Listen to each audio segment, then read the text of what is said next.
Furdiftoota waan koshoo jirra jirtuu bakka jirtanitti nageenyi kiyya sinaa qaqqabachaa gaarraa waan xiqqoo na gammachiisee waan samuuna argaa jirru kanarraa xiqqoo haasa'uu barbaade jechuudha. Yeroo mara dadhabbina namaa qofa osoo hin ta'in dandeettii namaallee jijjiirama namaallee dubbachuun dirqama kiyya jedhee waan yaadeef har'a isiniif dhufee jechuudha. Egaa obboleettii keenya Zaalikaa argaa jirtanii tooftaan ishiin itti fayyadamaa jirtu hedduu tokko nama gammachiisa jechuudha. Dhugaa dubbatuuf Zaalikaa afaan yeroo baay'ee niin haasa'a bilbilaanii afaaniin arrabsu malee akka ishiin ani gungursuun qajeeltu abdii guddaa irraa qaba ture. Sirriitti illee du'aa'ee gochaafi ture mucattii kana yookiin seexanatu ishii qora malee sirrii ishii miti nu jijjiiramti jedhee yeroo baay'ee ni yaala ture.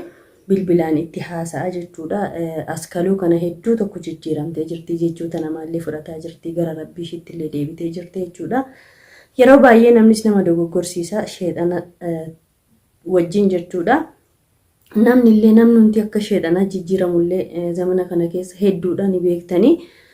Kanaafiyyuu ani jijjiirama Zaalikaatti abdiidhaa ishii yaadutti hedduu tokko gammadee jira jechuudha.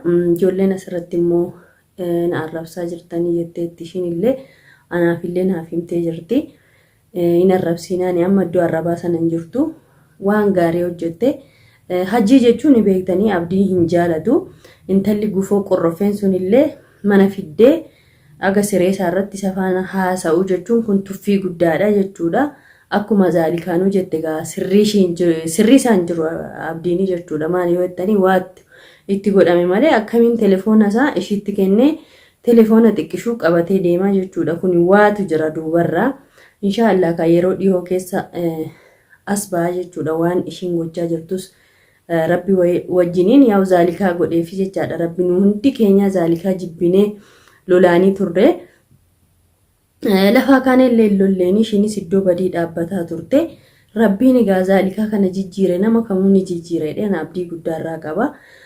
Akkas oguun taa'ee ishii dhaggeeffadhee ishii ilaaluu ani ishii natti hin fakkaattu jechuudha. Maaliif yoo jettanii badii guddaa dalagaa turte. Kanaafiyyuu namni immoo badii isaarraa deebi'ee jijjiirama guddaa agarsiisee rabbi isaattis deebi'ee oguu akkasitti argitan hedduu tokko nama gammachiisa. Kanaafiyyuu waanuma nama arrabsiisu tokkollee hin qabu jechuudha. Maaliif shira isaanii karaa isaanii yaadiin ol baasaa jirti malee waan badii miti. Ishiinuu viidiyoo immoo balleessuu jechaa jirti. Maaliif balleessiti? Balleessuun hin qabdu. Itoo ishiin balleessiteeyyuu aniin kunuu viidiyoo sana buusee kaawwadhee jira. Maaliif hin beekamu boru angaatuun deebitee Zaalikaa kana ishiitu akkas godhe malee anaa miti yookiin ani hin hojjennee waan akkasii jechuu dandeessi jechuudha beektanii. Kanaafiyyuu namni tokko waan akkasuun hubatiin nama arrabsuun aybii guddaadha jechuudha. Kanaafuu jijjiiramni immoo rabbii wajjiniin ni dhufa. Kunoo dhufee jijjiirama guddaas arginee jirra. Alhamdulillah rabbil aalamiin. Wallaahi ani hedduu tokko gammadee jechuudha. Waan Zaalikaa kanaa dhugaayyuu natti hin fakkaatu, abjuu natti fakkaata. Yeroo baay'ee gaaf mana kiyya jirtu kanallee waan baay'ee godheenii ture. Maaliif kana godheenii gorsaanillee, lolaanillee, beelaanillee waan baay'ee godheenii turan jechuun jibbaa osoo hin ta'in akka mucattiin kun of bartuuf of barte immoo amma hedduu tokko gammadee jechuudha. Amma immoo hedduu haamlee ishii tokko dhahaa jirtanii jechuudha. Maali yoo jettanii mucattiin kun waan ishiin hin balleessinetti akka badii nama qabu tokko arrabsamaa jirti jechuudha. Arrabsamuu hin qabdu. Jajjabeeffamuu qabdiyyuu jechuudha. Kanaan itti haafuftu ijoolleen karaa magaalaa kana keessa jiranis illee akka ishiin mana sana keessaa baatu jechaa jiranii. Ishiin mana sanaa baanaan abdii keenyaallee dhumatee jechuudha. Maali yoo jettanii shira guddaa irratti xaxamaa jira abdii kana. Kanaafiyyuu shira sana immoo kan adda baafatee kan ishii isa gargaaree isa cinaa dhaabbattee isaaf waan guddaa gochuu dandeessu. Amma yeroo kanarratti Zaalikaa malee namni biraa takkittiin hin jiru jechuudha. Maali nu hundi keenya fagoo teenyeetu malee kan isa irraa haasofnu warra fagoo isin jirtanii miti. Aniin naannoo isaanii magaalaa tokko keessa jirru kunuun isaaf dhaabbatuu hin danda'u jechuudha. Maali yoo jettan fagoo jira. Inshaallah biiznillah immoo Zaalikaan cinaa waan jirtuuf wanti tokko waan dhufu hin jiru jechuudha. Hordoftootaaf kabajamtoota kiyya.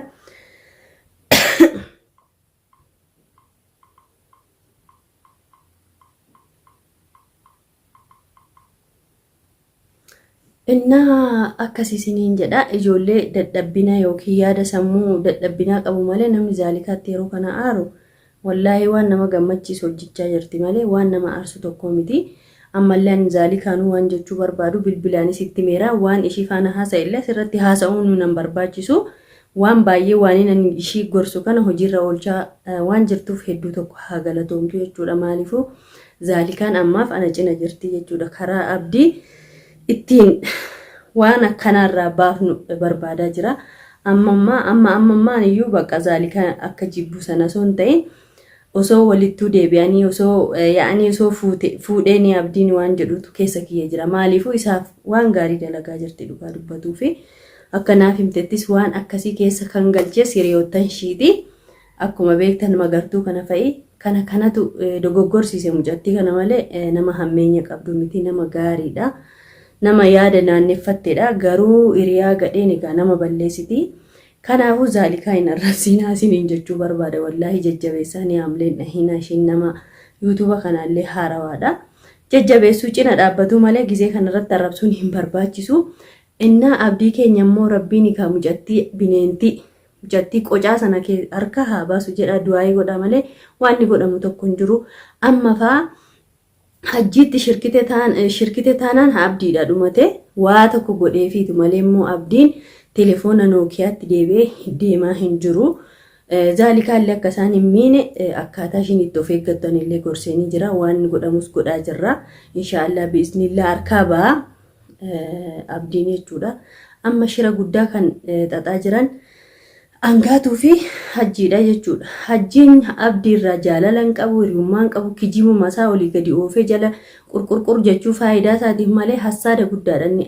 Hajjiin abdii hin jaalatu dhugaa dubbatuudhaa fi waa meeqarratti dalage shira meeqarratti dalage dhalaa jala deemee waan inni abdii hin godhin hin jiru. Ammallee faayidaa isaatiif abdii jala deemee caaltuutti na araarsi, ebeluutti na araarsi, akkas na godhii jedhee afaan banuu malee jaalala abdiif takka hin qabu jechuudha. Hajjiin kun abdii amba kana dhiisaa ilmoo isaatiif nama yaanne ni beektanii.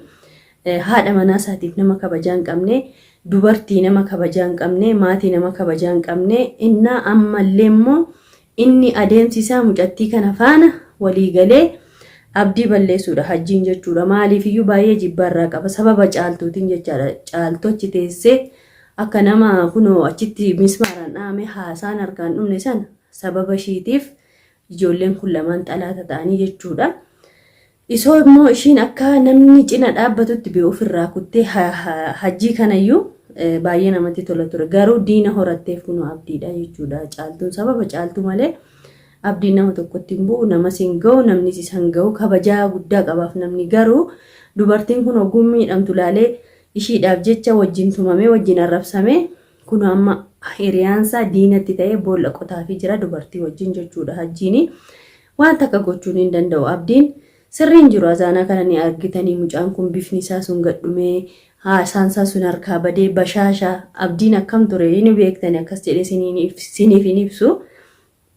Qaamaan wallaaltan ijoolleen viidiyoo keenya amata dheeraa hordoftan ni beektu jechuudha. Kanaafuu ammallee rabbiin akka waan takka sirraa isan buusne mucaa kanaaf du'aayii godha. Mucattii kanallee zaalikaa kanas jabeessaa malee hin arrabsiinaa isiniin jechuu barbaade. Baga kaameeraa fayyadamte malee kijibduu jedhamte aniin kunuun amanuuni jechuudha. Amma malee hin amanuun kijibduudhaati, badduudha, sareedha. Akkuma isin amma jettaniif ijoolleen isiniin galle jechaanii jirtan jechaanii ture aniin kunuu jechuudha. Amma waan gaariirra jirti, waan keerii jirra jirti. Jajjabeessaa akkanuma keerii dalagi jedhaa malee hin loliinaan isiniin jechuu barbaade. Anillee kanumarraa haasa'uu dhufe gaafa duraa waan badii ishii guyyuurraan haasa'a. Amma immoo gaarummaa ishiillee maaf hin dubbanne ka jedhu keessa kiyyatti yaade viidiyoo kana isiniif qabadhee dhufe hordoftootaaf kabajamtoota kiyya.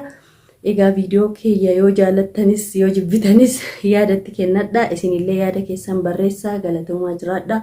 Aga viidiyoo biroon walitti deebinutti turtii gaarii.